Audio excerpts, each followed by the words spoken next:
प्रेरितस्तीर्थयात्रायां केशवाहं त्वया प्रभो तत्र कर्ता त्वमेवासि नाहं कर्तास्मि तत्र वै.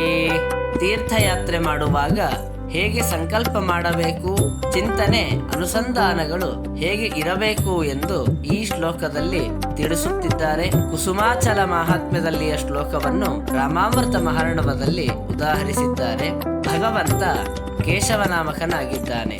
ಕ ಎಂದರೆ ಬ್ರಹ್ಮದೇವರು, ಈಶಾ ಎಂದರೆ ರುದ್ರದೇವರು. ಅವರಿಬ್ಬರನ್ನು ನಿಯಮಿಸುತ್ತಾನೆ. ಆದ್ದರಿಂದ ಪರಮಾತ್ಮ ಕೇಶವನಾಮಕನಾಗಿದ್ದಾನೆ. ಆ ಕೇಶವನೇ ಸರ್ವ ಜೀವರಿಗೂ ನಿಯಾಮಕನಾಗಿದ್ದಾನೆ. ಸಕಲ ಕರ್ಮಗಳಿಗೆ ಪ್ರೇರಕನಾಗಿದ್ದಾನೆ. ಭಗವಂತನ ಪ್ರೇರಣೆಯಿಂದಲೇ ನಾನು ತೀರ್ಥಯಾತ್ರೆಗೆ ತೊಡಗಿದ್ದೇನೆ. ಆಯಾ ತೀರ್ಥಗಳಿಗೆ ಹೋದಾಗ ಆಯಾ ತೀರ್ಥಗಳಲ್ಲಿ ಮಾಡುವ ಸ್ನಾನ ಶ್ರಾದ್ದಾದಿ ಸಕಲ ಕರ್ಮಗಳಿಗೂ ನೀನೇ ಸ್ವತಂತ್ರ ಕರ್ತನಾಗಿರುವಿ.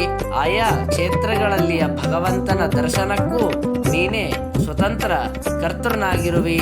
ನಾನು ಅಸ್ವತಂತ್ರನಾಗಿ ಕರ್ತೃವಾಗಿದ್ದೇನೆ ಎಂದು ಈ ವಿಧವಾಗಿ ಚಿಂತಿಸುತ್ತಾ ತೀರ್ಥಯಾತ್ರೆಯನ್ನು ಮಾಡಬೇಕು ಎಂದು ಹೇಳಿದ್ದಾರೆ.